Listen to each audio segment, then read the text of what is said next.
How's it going, everyone? Welcome back. If this is your first time here, this channel is about real estate investing, stock market investing, personal finance, and self-improvement. So if that sounds like something you're interested in, consider subscribing. In today's video, we're going to be discussing what you should do once you're debt-free. And just to clarify, when I'm talking about becoming debt-free, I'm mainly referring to high-interest consumer debt like credit card debt. Getting to the point of becoming debt-free is a great accomplishment, but once you reach that point, you shouldn't stop there because being debt-free is only the beginning step of your financial future and the first step to becoming financially independent. First, let's talk about the benefits of paying off your debt and becoming debt-free. By far, the biggest benefit to becoming debt-free is psychological.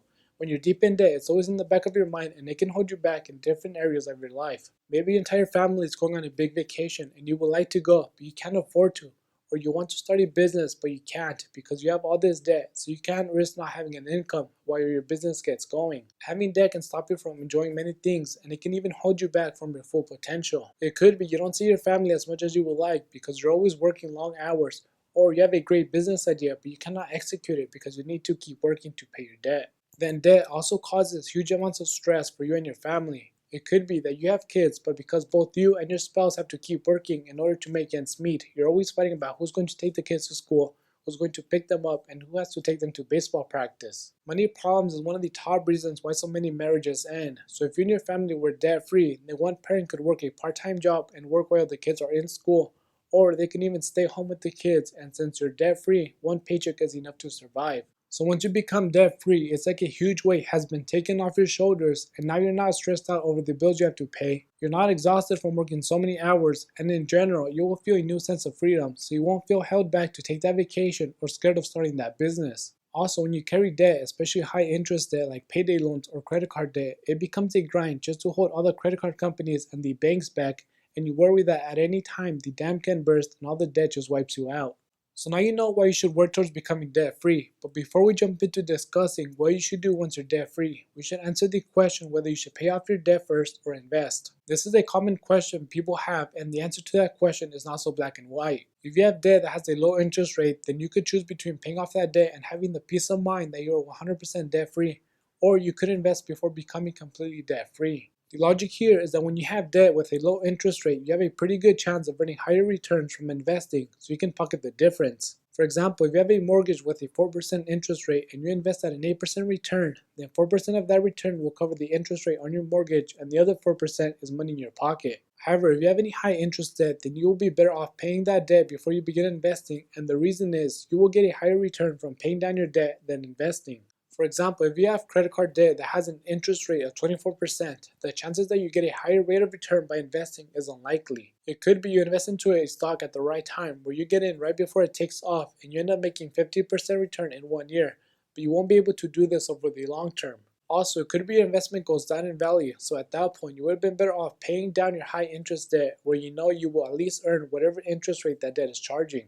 I won't go too in depth about this topic in this video, but if you want a deeper look into when you should pay debt first and when you can invest before paying off 100% of your debt, you should watch my other video where I give a more detailed explanation with more examples. The first step you should take once you're debt free is not falling back on old habits. If you're debt free, then chances are you got to that point by being disciplined about your money and your finances. If you created a budget and tracked every penny, then you must continue those good habits. If you would shop around for the best deal to save a few dollars, then continue shopping around for deals even after you're debt free. Whatever good habits you are following that led you to becoming debt free, you must continue doing them. Otherwise, it's easy to let your guard down and begin spending on unnecessary things, and then you end up in debt again. The second step you should take once you're debt free is setting up an emergency fund. The reason you need an emergency fund is that unexpected things will always come up, and if you aren't financially prepared to handle those emergencies, then they can have a negative effect on your financial life. According to research done by the Federal Reserve, 40% of Americans wouldn't be able to cover a $400 expense with cash or savings, which means anytime you have an unexpected expense and you don't have any savings to cover that emergency, you're going to resort to using debt, and that's going to put you right back where you started. Let's say you live someplace where you get very cold winters and lots of snow, and all of a sudden the furnace in your house stops working. Well, it's not like you can just make do without it unless you want to freeze. This is one of those things you couldn't have predicted would happen, yet it did, and now you have to pay to get it fixed. Or what if you're a self-employed plumber and your livelihood depends on your truck and being able to get around and making service calls? If one day your truck breaks down, it doesn't just affect your basic transportation, but also your income, and when this happens, people always resort to debt to help them get by, which is understandable because you need a roof over your head and food on the table. But when you plan and prepare for those things, you will not have to resort to debt to put food on the table. Ideally, your emergency fund should be equal to 3 to 6 months of living expenses, which I know can seem pretty hard to achieve, but you can slowly start building it up. It could be that you had a small emergency fund while you were working on paying down your debt, and that's a great start, but if it's only $1 or $2,000, that will only catch the small things, but it won't cover the big emergencies.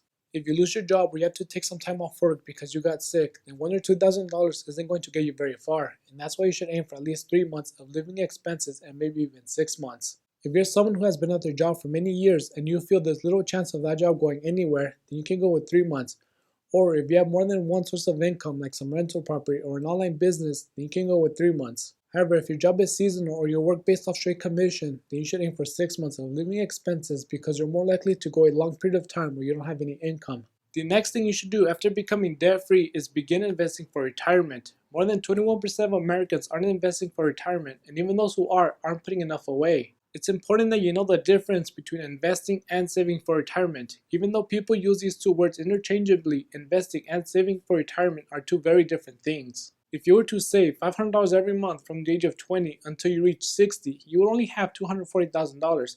However, if you were to invest $500 every month from the age of 20 until 60 at 8% return, you would have over $1.5 million. This really shows you how much of a difference there is between investing and just saving. Even if you were to double the amount you were saving every month, you wouldn't be anywhere close to having the same amount you would by investing. Now, there are several ways you can invest for retirement, but one of the most common out there is with a 401k, which is offered by many employers for their employees. There are several benefits to taking advantage of a 401k. For example, the money you invest is not taxable. Therefore, it will lower the dollar amount of taxes you have to pay upfront, and you won't have to pay any taxes on that money until you begin making withdrawals during retirement. Also, many employers offer matching programs where they will match every dollar you put into a 401k up to a certain dollar amount or percentage, which is basically free money, and who doesn't like free things, especially free money? The other option of how to invest for retirement is through an IRA. There are two different types of IRAs you can use, and one of them is the traditional IRA and the other is the Roth IRA. The biggest difference between a traditional IRA and the Roth IRA is when you get the tax benefit.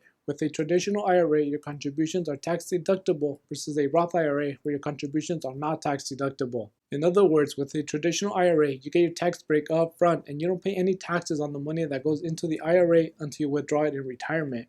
With a Roth IRA, the money you put into the IRA has already been taxed, so you will not pay any taxes when you make withdrawals during retirement. There are some other differences between a traditional IRA and a Roth IRA, so if you want a more detailed explanation, watch my other video on IRAs.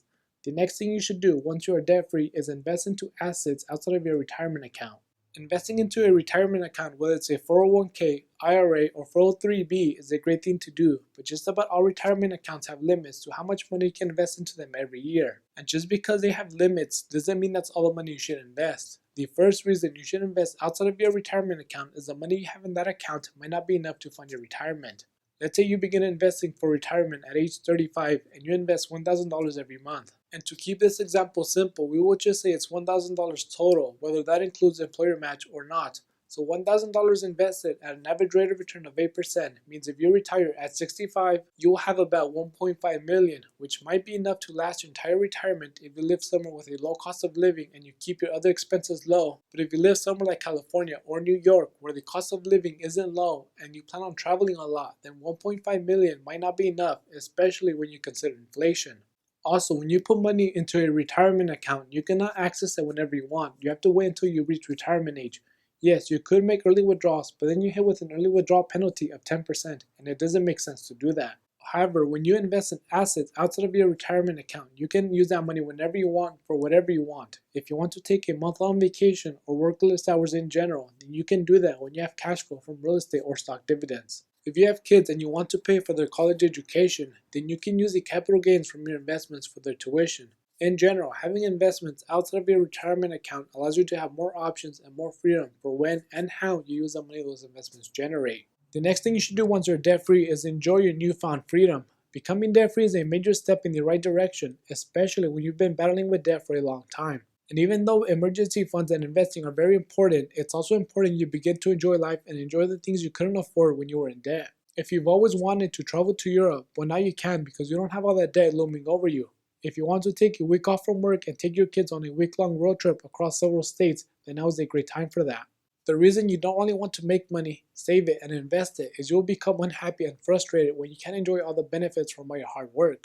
From a financial viewpoint, the more you save and invest, the better off you'll be because the more money you'll have. But I can tell you from experience, when all you do is save and become a cheap ass, your happiness begins to decrease. There's been several times when I really wanted something or I was craving something and I wouldn't buy it just because I didn't want to spend a few bucks on it. Even small things like buying yourself some overly priced ice cream or eating at your favorite restaurant can really benefit you in the sense that you'll be much happier. The way I see it is, what is the point of working so hard to become debt free and getting your finances in order if you can't reap the rewards of your hard work? Now, of course, this doesn't mean you should fall back on old habits and begin spending left and right on things you don't need, because then you'll end up right where you started. The point of this is for you to enjoy life within your means while still focusing on staying debt free and investing. And with that being said, if you learned something from this video, don't forget to hit the like button and subscribe. Thanks for watching, and I'll see you next time.